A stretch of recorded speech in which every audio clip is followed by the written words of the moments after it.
قلبي وروحي أحرفي ولساني. السلام علیکم ورحمۃ اللہ وبرکاتہ.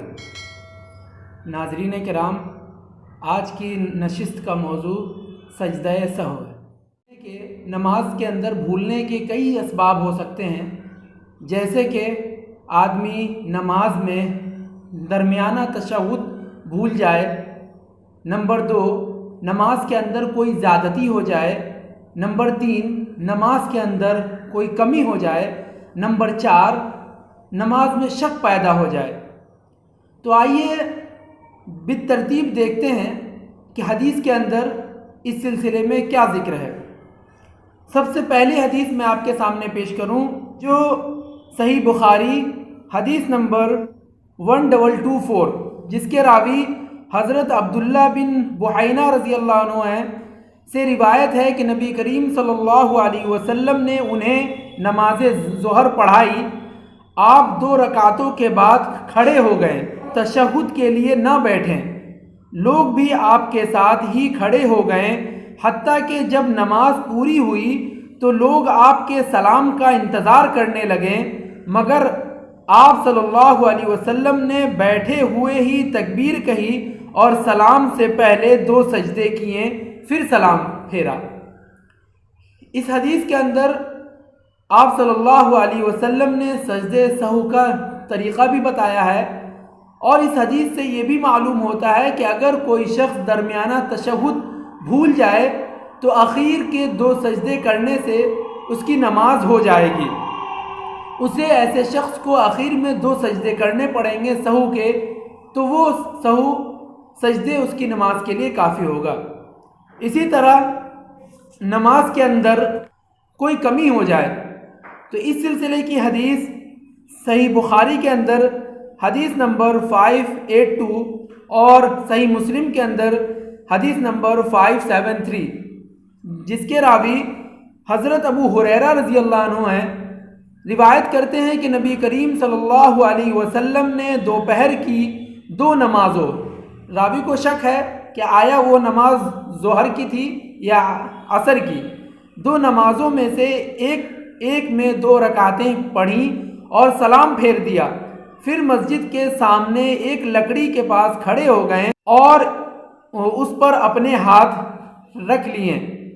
لوگوں میں حضرت ابو بکر اور حضرت عمر رضی اللہ عنہ بھی تھے، لیکن وہ آپ سے اس بارے میں بات کرنے سے خائف تھے. اتنے میں جلد باز لوگ مسجد سے بھی نکل گئے. صحابہ نے آپس میں کہنا شروع کر دیا کہ کیا نماز میں کمی کر دی گئی ہے؟ اور ایک آدمی جسے نبی کریم صلی اللہ علیہ وسلم ذوالیدین کہہ کر پکارا کرتے تھے، انہوں نے عرض کیا، اے اللہ کے رسول، آپ بھول گئے ہیں یا نماز میں کمی کر دی گئی ہے؟ تو آپ صلی اللہ علیہ وسلم نے ارشاد فرمایا، لم انسا ولم تقصر، کہ نہ ہی میں بھولا ہوں اور نہ ہی نماز میں کمی کی گئی ہے. اس نے کہا، آپ ضرور بھولے ہیں. اس پر آپ صلی اللہ علیہ وسلم نے 2 رکعتیں ادا کر کے سلام پھیر دیا اور پھر اللہ اکبر کہہ کر 2 سجدوں کی طرح سجدہ کیا.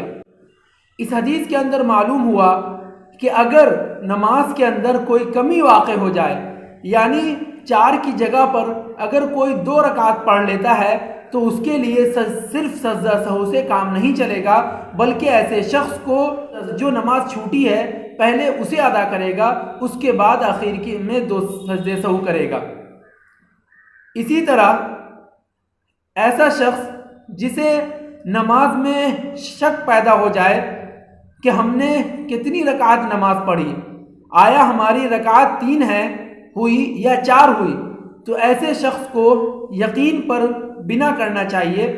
اس سلسلے کی حدیث جس کے راوی حضرت ابو سعید خدری رضی اللہ عنہ ہے سے روایت ہے کہ رسول اللہ صلی اللہ علیہ وسلم نے ارشاد فرمایا، جب تم میں سے کسی کو ایک نماز میں شک ہو جائے کہ اس نے کتنی رکعتیں پڑھی ہیں، 3 یا 4، تو وہ شک کو چھوڑ کر اس پر نماز کی بنا رکھے جس پر یقین ہو، پھر سلام پھیرنے سے پہلے سہو کے 2 سجدے کر لے. پس اگر اس نے 5 رکعتیں پڑھی ہوں گی تو یہ سجدے چھٹی کے قائم مقام ہو کر نماز کو جفت بنا دیں گی، اور اگر اس نے پوری نماز پڑھی ہوں گی تو یہ سجدے شیطان کو ذلیل و رسوا کرنے کا باعث بن جائیں گے۔ صحیح مسلم حدیث نمبر 571۔ ان تمام حدیثوں سے ہمیں سجدے سہو یعنی نماز کے اندر بھول ہو جائے تو کیا طریقہ ہو، نبی کریم صلی اللہ علیہ وسلم نے بتایا۔ خلاصہ کرام کہ جب آدمی درمیانہ تشہد بھول جائے تو ایسے شخص کے لیے اخیر میں سہو کے 2 سجدے کرنا کافی ہوگا۔ اسی طرح کوئی کسی شخص سے نماز میں کمی واقع ہو جائے تو اس کمی کو پہلے پورا کرے، اس کے بعد اخیر میں سجدے سہو کرے۔ نمبر 3، شک پیدا ہو جائے تو شک میں جس میں یقین ہو، یعنی اگر کسی انسان کو شک ہو رہا ہے کہ ہم نے 4 پڑھا یا 3 پڑھا، تو 3 پہ ایسے بندے کو کنفرم ہے کہ ہم نے 3 رکعت پڑھ لیا، تو جس پر یقین ہو اس پر اعتماد کرتے ہوئے نماز مکمل کرے اور آخر میں 2 سجدے کرے۔